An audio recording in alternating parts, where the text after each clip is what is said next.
Welcome friends, आप सभी का एक बार फिर से हार्दिक अभिनंदन है आपके अपने YouTube digital platform DElEd academy पर। मैं हूं एस कुमार। जैसा कि आप यहां देख पा रहे हैं, यूनिट 4 के जो वन लाइनर प्रश्न हैं और जो लघुतरात्मक प्रश्न हैं उनकी हम यहां चर्चा करेंगे। जो 1 नंबर या 2 नंबर के पूछ सकता है उनके बारे में ही मैं आपको यहाँ बताऊँगा। प्रश्न आपको दिखाई दे रहा होगा, उत्तर भी आपको दिखाई देगा, परंतु उत्तर में अगर कोई प्रश्न आपको याद नहीं होता है, उसका उत्तर आपको याद नहीं होता है, तो उसका आंसर जो है मैं आपको थोड़ा सा चेंज करके बताऊँगा। आपको अगर वो याद रहे तो अच्छा है, बाकी आप जो है अपनी सीरीज से भी एज इट इज़ कॉपी करके लिख सकते हो। बट मेरे अकॉर्डिंग अगर आप खुद बना के आंसर को लिख कर आते हो अच्छे प्रकार से, तो चेक करने वाले की नज़र में आप जो है एक अच्छे विद्यार्थी माने जाते हो और वो आपको अच्छे नंबर देता है। तो सबसे पहले प्रश्न आपको दिखाई दे रहा होगा कि रीस्टोर यानी पुनः प्राप्ति क्या होता है। रीस्टोर करना किसे कहते हैं, सबसे पहले इसमें पढ़ेंगे और फिर मैं आपको अपना जो है प्रतिक्रिया दूंगा कि आपको क्या लेकर आना चाहिए। किसी भी बैकअप की पुनः प्राप्ति को ही रीस्टोर कहा जाता है। बैकअप का मतलब होता है कि आपका प्लान था कि फाइल पूर्णतया डिलीट नहीं होनी चाहिए, तो आपने इसको रिसाइकल बिन में भेज दिया। रिसाइकल बिन का मतलब होता है कि एक ऐसी जगह भेज दिया जहाँ वो स्टोर हैं, बस डिलीट परमानेंट नहीं हुई हैं। तो आपने बैकअप के तौर पर चीज़ को वापस प्राप्त कर लिया है, तो वो चीज़ रीस्टोर करना कहलाती है। बस इतना से आपको लिख कर आना है, इसके अलावा फालतू चीज़ें नहीं लिखनी है, क्योंकि आपसे जितना पूछा जाए उतना ही आंसर दे। यानी कि हम ये कह सकते हैं कि फाइल की पुनः प्राप्ति कर ली जाती हैं डिलीट करने के पश्चात भी, तो उसे रीस्टोर करना कहते हैं। अगला आपसे प्रश्न पूछ रहा है कि बैकअप के कोई दो उद्देश्य बताइए। आप बैकअप क्यों लेना चाहते हैं। अब ये क्यों करते हो, तो इसलिए करते हो कि आपको फाइल की वापस आवश्यकता हो सकती है भविष्य में, या फिर आप अपना जो है डेटा सुरक्षित रखना चाहते हो, इसलिए आपको बैकअप जो है उसकी आवश्यकता होती है। उसके बाद अगला प्रश्न है, बैकअप से आप क्या समझते हो, यानी कि इसका वास्तविक अर्थ क्या होता है, किसे कहते हैं बैकअप। तो सूचना प्रौद्योगिकी यानी आईसीटी में बैकअप या बैकअप लेने की प्रक्रिया में हम कह सकते हैं कि डेटा की प्रतियों के निर्माण को संदर्भित, यानी कि प्रतियों का मतलब होता है कॉपी। कोई भी डेटा है, आपने उसकी एक्स्ट्रा कॉपी बनाकर रख रखी है, तो वो आपका बैकअप कहलाता है। जैसे आपके पास एक पीडीएफ थी, अब आपने उस पीडीएफ की एक और कॉपी बना रखी है, या कोई एक नई फाइल उसी फाइल को कहीं और पे भी और जगह पे भी सेव रख रखा है। क्यों, क्योंकि आपको ये मालूम है कि अगर वो ओरिजिनल फाइल आपसे डिलीट हो जाती है, तो आपके पास एक बैकअप के रूप में एक फाइल रहेगी जो भविष्य में आपके काम आ सकती हैं। तो बैकअप का मतलब होता है कि आईसीटी के अंदर कोई भी ऐसी फाइल जो वर्तमान में आपके पास हैं, परंतु भविष्य में उसका सुरक्षित रूप से प्रयोग करने के लिए आप उसका एक एक्स्ट्रा कॉपी बनाते हो, उसकी एक्स्ट्रा प्रति बनाते हो, तो वो बैकअप कहलाता है। तो मैंने आपको यहाँ अर्थ बता दिया। आप चाहो तो इसका भी यूज़ कर सकते हो जैसा कि आपको दे रखा है, और वैसा जैसा मैंने आपको बताया है तो वैसा भी लिख सकते हो। अगला प्रश्न है कि कंप्यूटर का रखरखाव, इस शब्द से आपको क्या देखने को मिलता है कि कंप्यूटर का रखरखाव कैसे क्यों होना चाहिए। तो कंप्यूटर का रखरखाव जो है हार्डवेयर व सॉफ्टवेयर का किया जाता है। तो कंप्यूटर एक जो सिस्टम होता है, उस कंप्यूटर सिस्टम में दो ही चीज़ें आपको देखने को मिलती हैं, हार्डवेयर और सॉफ्टवेयर। तो दोनों का रखरखाव आवश्यक है। सॉफ्टवेयर एवं सॉफ्टवेयर रखरखाव का अर्थ होता है कि ऑपरेटिंग सिस्टम और अन्य जो सॉफ्टवेयर है उनको सही रखना चाहिए। जैसे सॉफ्टवेयर का मतलब होता है कि ऐसे प्रोग्राम जो आपके जो उसमें चल रहे हैं, कंप्यूटर के अंदर दिखते हैं, चलते हैं, वे प्रोग्राम जो है सही रूप से सतत रूप से लगातार चलते रहें, तो उनका भी ध्यान रखना आवश्यक है। एंटीवायरस का प्रयोग करना चाहिए ताकि वायरस न आए, आपके डेटा सुरक्षित रहे। हार्डवेयर रखरखाव से मतलब होना चाहिए कि जितने भी मशीनी उपकरण हैं वो सुरक्षित रहें, चाहे आपका सीपीयू हो जाए, मॉनिटर हो जाए, कीबोर्ड हो जाए, माउस हो जाए, तो इन सब का जो आपको ध्यान रखना आवश्यक होता है। तो यही कंप्यूटर का रखरखाव कहलाता है। कंप्यूटर में रखरखाव दो तरह का होता है। एक होता है सॉफ्टवेयर का रखरखाव, जहाँ आप जो सॉफ्टवेयर प्रयोग करते हो उनका नियमित रूप से आपको ध्यान रखना है कि क्या इनमें जो है वायरस तो ना आ गया हो, तो वो सॉफ्टवेयर रखरखाव कहलाता है। जबकि मशीनी उपकरणों का जो रखरखाव होता है वो हार्डवेयर रखरखाव कहलाते हैं। तो उनको व्यवस्थित रखना, साफ सुथरा रखना, ये जो है कंप्यूटर रखरखाव के अंदर ही आता है। तो ये बात हो चुकी है कंप्यूटर के रखरखाव की। अब अगला आपके सामने प्रश्न है कि कंप्यूटर वायरस के दो प्रमुख प्रकार बताइए। कंप्यूटर के जो वायरस होते हैं उसके दो प्रकार कौन कौन से हैं। तो कंप्यूटर वायरस को जो है, कंप्यूटर के वायरस के प्रकार जो हैं कई होते हैं, परंतु अधिकांश रूप से दो तीन ही चीज़ जो हैं देखने को मिलते हैं। कंप्यूटर के वायरस की बात कर रहा हूँ मैं, ये प्रश्न आ चुका है, तो इसको थोड़ा सा अच्छे से पढ़ के जाना है कि कंप्यूटर के जो वायरस है वो कितने प्रकार के होते हैं। तो इसमें दिया हुआ है कि कई प्रकार के हो सकते हैं, परंतु मुख्य रूप से कुछ प्रकार जो हैं आपको याद रखने हैं, जैसे कि बूट सेक्टर, फाइल वायरस और मैक्रो वायरस। बंद करने से संबंधित, चालू करने से संबंधित कंप्यूटर में अगर कोई वायरस है तो बूट सेक्टर वायरस कहलाता है। फाइल वायरस यानी जिसमें आपका डेटा करप्ट हो जाए, आप उसको एक्सेस नहीं कर पाओ, तो वो आपका फाइल वायरस कहलाता है। और मैक्रो वायरस जो है ये भी एक टाइप ऑफ वायरस है जो आपके कंप्यूटर में देखने को मिलता है। इसमें आपकी वो संदर्भित फाइल जो है उस समय इंटरनेट के प्रयोग के कारण करप्ट हो जाती हैं जब आप इंटरनेट का प्रयोग कर रहे होते हो। तो ये 3 चीज़ें हो चुकी हैं। आगे हम देखते हैं कि कंप्यूटर एंटीवायरस क्या होता है।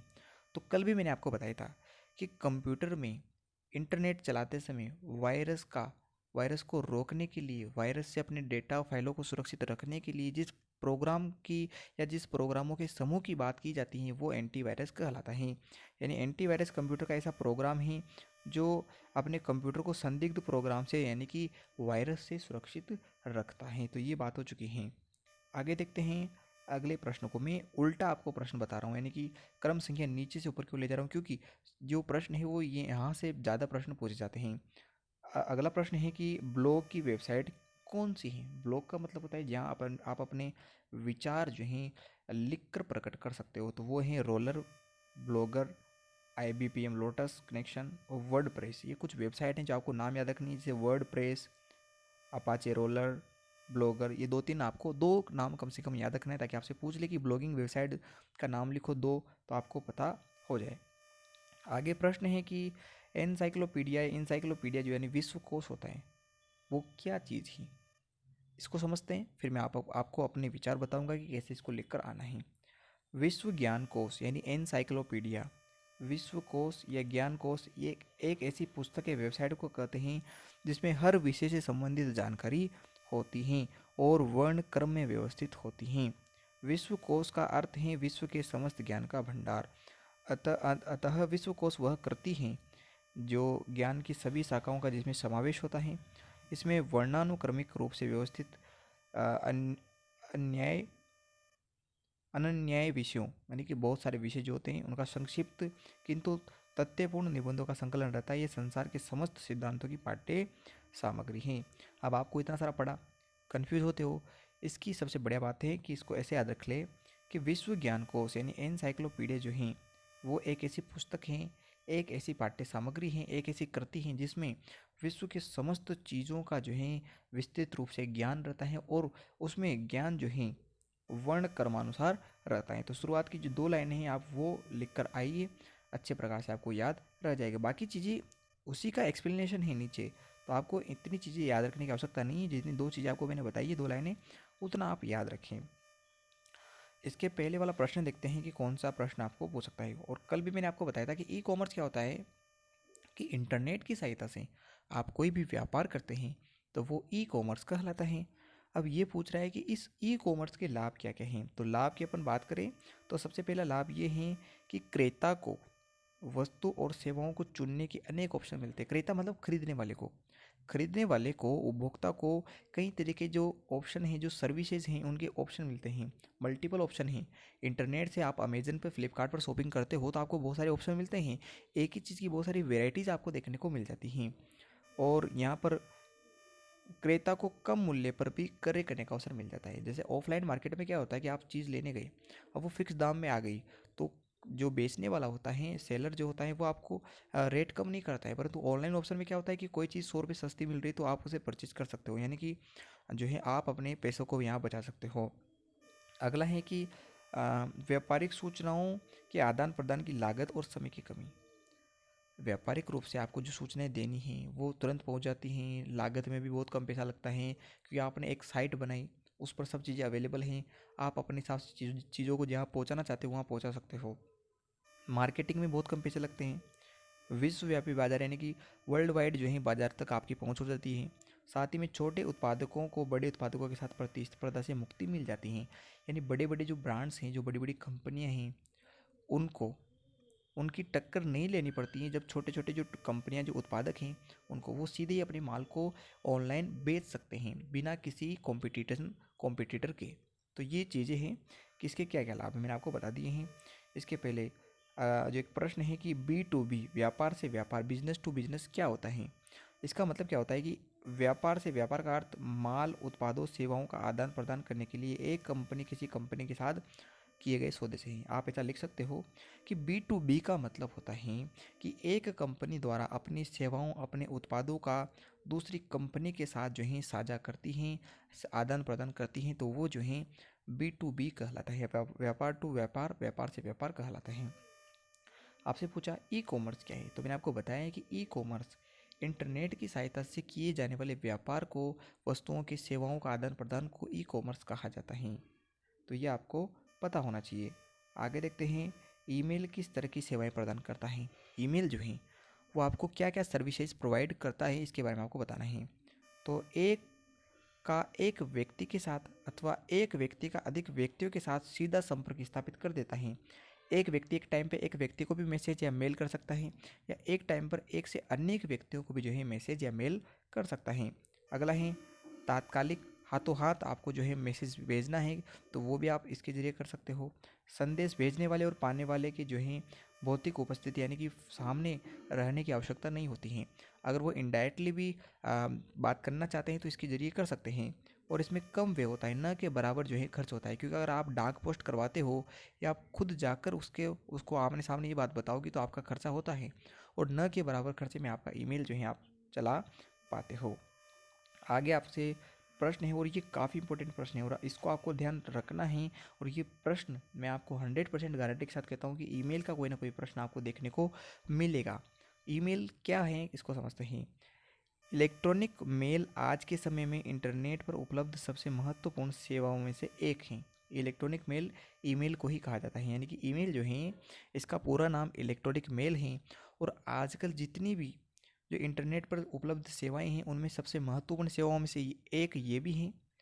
ईमेल भी हमारी डाक प्रणाली की तरह ही होती हैं। इसमें हम पत्र लिखते हैं और एक दूसरे के विचार जानते हैं। तो यानी ईमेल जो है एक ऐसी सेवा है जहां डाक प्रणाली की तरह विचारों का आदान प्रदान हम अपने रिश्तेदारों, हम अपने करीबियों की तरह कर सकते हैं, परंतु यहाँ भौतिक रूप से उपलब्ध होने की आवश्यकता नहीं होती है। और ये विश्व जो एक नेटवर्क है उसके अंदर काम करने वाला एक सॉफ्टवेयर है। तो वो एक प्रणाली है, इसमें आपको भौतिक रूप से अवेलेबल होने की आवश्यकता नहीं होती है। ये हो चुकी हैं ईमेल के बारे में डिटेल। आगे आपको प्रश्न है आपके सामने कि वर्ल्ड वाइड वेब WWW जो होता है वो क्या है, ये क्या काम करता है, इसको समझते हैं। तो वर्ल्ड वाइड वेब सभी प्रकार की सूचनाओं का एक विश्वव्यापी वातावरण है। एक ऐसा इन्वायरमेंट जहां वर्ल्ड की सभी सूचनाएं मिलती हैं वो वर्ल्ड वाइड वेब कहलाता है, जो कि इंटरनेट द्वारा एक्सेस होता है। जब इंटरनेट है आपके पास तो आप वर्ल्ड वाइड वेब WWW को एक्सेस कर पाते हो, ढूंढ पाते हो। वेब का आधार इंटरनेट ही है। वेब अगर आप चला पाते हो, इंटरनेट है आपके पास तो आप इसको एक्सेस कर पाओगे, अन्यथा नहीं कर पाओगे। इंटरनेट के निम्न मुख्य पक्ष हैं: कंप्यूटर, नेटवर्क और उपयोग में आने वाली सेवाएं। इंटरनेट जो है इसके भी पक्ष होते हैं। एक तो कंप्यूटर होना चाहिए, आपके पास नेटवर्क होना चाहिए, और जो सेवा आप चाहते हैं वो भी होना चाहिए। तो इंटरनेट के माध्यम से आप इन्हीं चीज़ों को वेब में सर्च कर लेते हो, तो ये वर्ल्ड वाइड वेब का एक हिस्सा होती हैं। इसके बाद आपसे पूछ रहा है कि ये क्या कार्य करता है WWW। तो इसका पहला कार्य है कि ये ग्राफिकल यूजर इंटरफेस प्रोवाइड करवाता है, यानी कि GUI पर आधारित है, प्रत्येक यूजर के अकॉर्डिंग जो है सेवाएं प्रदान करता है। अगला है कि ये मल्टीमीडिया चलाने में सहायक है। मल्टीमीडिया मैंने कल भी आपको बताया कि मल्टीमीडिया वो एक ऐसी चीज़ है जहाँ आप एक ही टाइम पे ऑडियो, वीडियो, ग्राफिक्स, आपके अलावा जो लेख होता है उन सभी को एक साथ यूज़ कर पाते हो। यह इस्तेमाल करने वाले की विश्वसनीयता को समझकर उसके अनुसार कार्य करने की क्षमता रखता है। इस्तेमाल करने वाले यानी यूज़र जो इसको यूज़ कर रहा है उसकी रिलायबिलिटी पर काम करती है। वो जो कमांड देता है उसके अकॉर्डिंग ये जो है अपने आप को एक्टिव रखकर उसको जो है चीज़ें प्रोवाइड करवाता है। अगला है कि इंटरनेट पर सूचनाओं का आदान प्रदान करता है। इंटरनेट पर अगर कोई सूचनाएं हैं तो इसके माध्यम से ये जो है आपको सूचनाएं प्रदान करवा देता है। तो ये इसके कार्य होते हैं WWW के। आगे देखते हैं कि व्यक्तिगत कंप्यूटर में प्रयोग होने वाले वेब ब्राउज़र कौन से हैं? व्यक्तिगत मतलब पर्सनल कंप्यूटर, आपके पास जो लैपटॉप होता है वो पर्सनल कंप्यूटर है। अब उसके अंदर कौन कौन से वेब के ब्राउज़र होते हैं, यानी इंटरनेट चलाने के सोर्स होते हैं। तो मैंने कल आपको बताया था Mozilla Firefox, Google Chrome, safari, opera, internet explorer. 3 तो मैंने आपको बताए थे, मोजिला फायरफॉक्स, गूगल क्रोम और इंटरनेट एक्सप्लोरर। और उसके अलावा सफारी और ओपेरा, ये 2 और ऑप्शन हैं। ओपेरा मिनी के नाम से आता है, रेड कलर का एक और ऑप्शन, और सफारी जो है ब्लू कलर के, और इसमें जो है ना आपके वो कंपास का चिन्ह बना होता है, सफारी वाला जो एक सॉफ्टवेयर है ये। तो ये कुछ इंटरनेट वेब ब्राउजिंग वेबसाइट्स हैं, इंटरनेट वेब ब्राउज़र्स हैं जिनका प्रयोग आप जो है पर्सनल कंप्यूटर में यूज़ करते हो इंटरनेट के लिए। इंटरनेट से जुड़ने इंटरनेट से जुड़ने का वाईफाई का तरीका कौन सा है? वाईफाई क्या है, कैसे समझते हैं? डेटा कार्ड का प्रयोग करके इंटरनेट से जुड़ने का वाईफाई तरीका है। इंटरनेट से आपको अगर जुड़ना है तो आप किसका प्रयोग करोगे? Data card. तो आपको सीधे ही याद रखना है कि वाईफाई से जुड़ने का जो तरीका है वो है डेटा कार्ड का प्रयोग करना। अगला प्रश्न देखते हैं। अगला प्रश्न है कि शिक्षा के क्षेत्र में इंटरनेट के 2 लाभ बताइए। अभी प्रश्न 2 लाभ पूछा है, यानी कि आपको कम से कम 2 तो चीज़ें याद रखनी हैं। उसके पहले भी ये आगे पूछ चुका है। अब ये दोनों अलग अलग प्रश्न कैसे हैं कि छोटा प्रश्न पूछेगा तो 2 मिनिमम आपसे लाभ पूछ लेगा, 2 नंबर का प्रश्न। और अगर बड़ा प्रश्न पूछता है तो कम से कम आपको 5-6 लाभ याद रखने हैं। तो इंटरनेट के शिक्षा के क्षेत्र में क्या क्या फ़ायदे मैं आपको बताता हूँ। सबसे पहला फ़ायदा तो ये है कि यहाँ पर आप अपने विचार प्रकट कर सकते हो, दूसरे के विचार को सुन सकते हो, आदान प्रदान हो गया। शिक्षा प्राप्त की जा सकती है, यानी कि यूट्यूब चैनल के माध्यम से आप पढ़ सकते हो। रोजगार आपको मिल जाता है, यूट्यूब आपको पेमेंट भी करता है, विभिन्न साइट से आप पैसे कमाते हो। अगला है कि किसी भी व्यक्ति की जानकारी आपको मिल जाती है तो ज्ञान प्राप्त हो रहा है। कोई भी समाचार जो है तुरंत प्रभावी रूप से आपको मिल जाता है। इसमें फाइल शेयर करने का ऑप्शन मिलता है, आपको अगर कुछ चीज़ शेयर करनी है तो उसका ऑप्शन आपको मिलता है। इंटरनेट के माध्यम से आप यूट्यूब और अन्य वीडियोज़ देखकर जो है शिक्षण कार्य भी पूरा कर सकते हो। इंटरनेट पर आधारित प्रतियोगिताएं होती है, कंपटीशन जो होते हैं, प्रतियोगिताएं होती है, वो आप उन पर भाग ले सकते हो। ग्लोबल शिक्षक समूह जो है आप बन सकते हो। ग्लोबल का मतलब होता है कि वर्ल्ड वाइड आप फेमस होकर एक अच्छे टीचर बन सकते हो। और ऑनलाइन कॉन्फ्रेंसिंग की जगह सेमिनार, कॉन्फ्रेंसिंग सब चीज़ें कर सकते हो, यानी कि ऑनलाइन मीटिंग करना, जैसे गूगल के अंदर आप मीटिंग कर लेते हो और सेमिनार आयोजित करवा सकते हो। स्कूल की जो कोई मीटिंग लेनी है तो वो आप करवा सकते हो। तो ये फ़ायदे हैं, आपको 10 हैं, 10 में से 5 तो कम से कम याद रख के जाने हैं।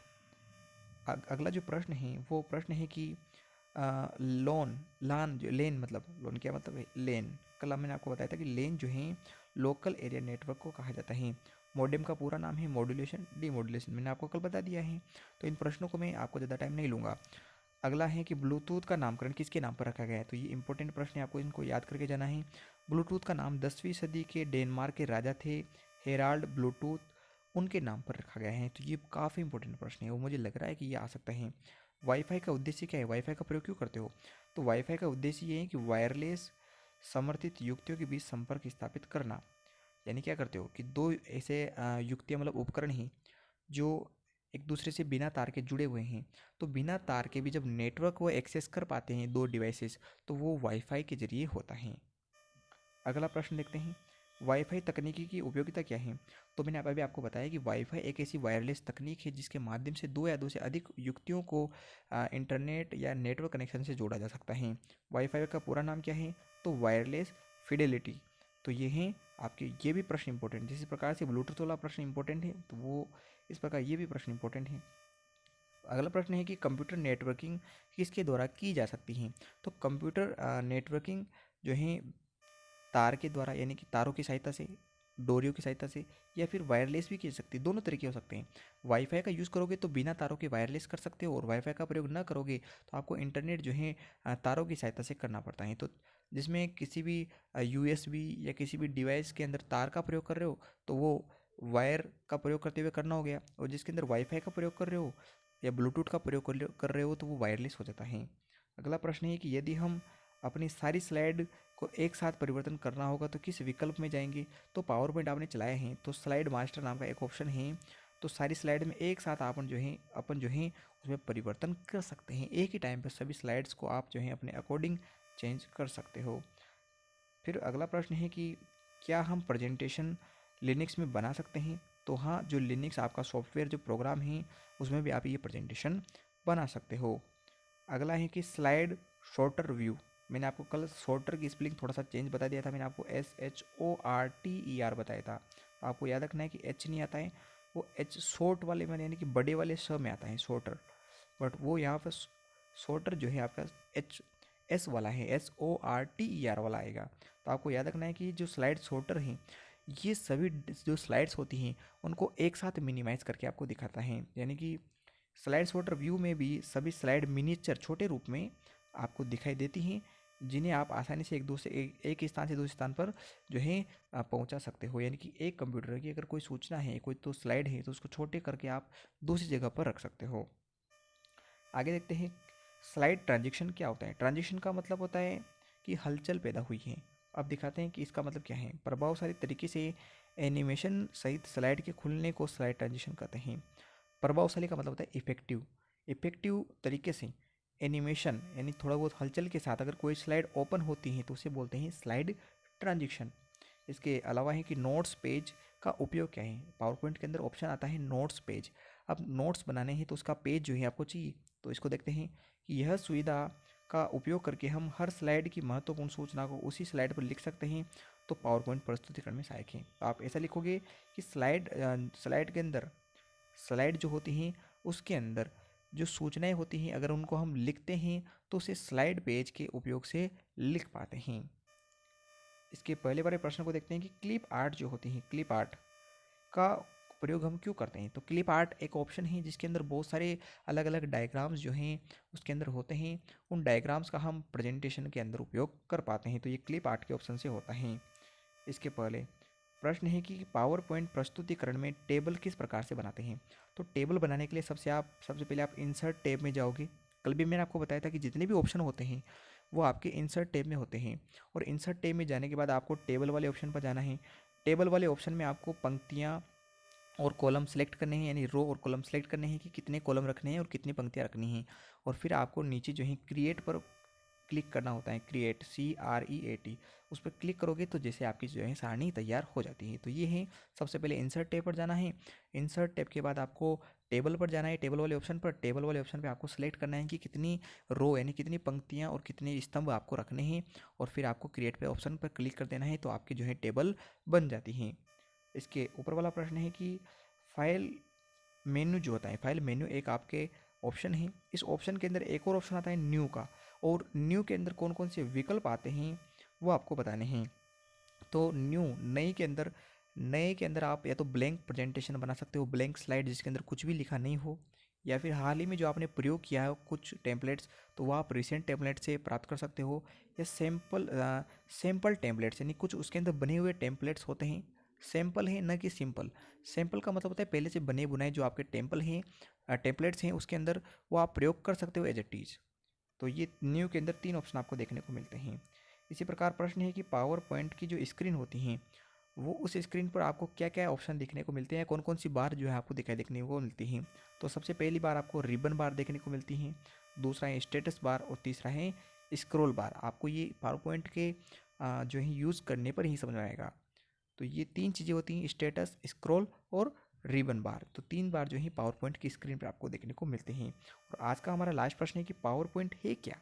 तो मैंने कल भी आपको बताया था कि पावर पॉइंट MS ऑफिस के अंदर प्रयोग होने वाला एक ऐसा सॉफ्टवेयर का समूह है जो स्लाइड्स के माध्यम से जो है चीज़ों को प्रदर्शित प्रेजेंटेशन करने में काम में लिया जाता है। तो शिक्षा के क्षेत्र में काफ़ी महत्वपूर्ण योगदान निभाता है। तो आज के सभी प्रश्न आपको कैसे लगे मुझे बताना है कमेंट करके, ताकि मैं जो है इनमें इम्प्रूव करके नेक्स्ट क्लासेज जो है अच्छे प्रकार से ला सकूं। अब मैंने सारे प्रश्न इसलिए पढ़ाए हैं क्योंकि इन सभी प्रश्नों की अगर आपको जानकारी प्राप्त है तो पेपर में कोई सा भी प्रश्न है आपको उससे क्या, आपको सभी प्रश्नों की जानकारी है तो आप आंसर लिख सकते हो।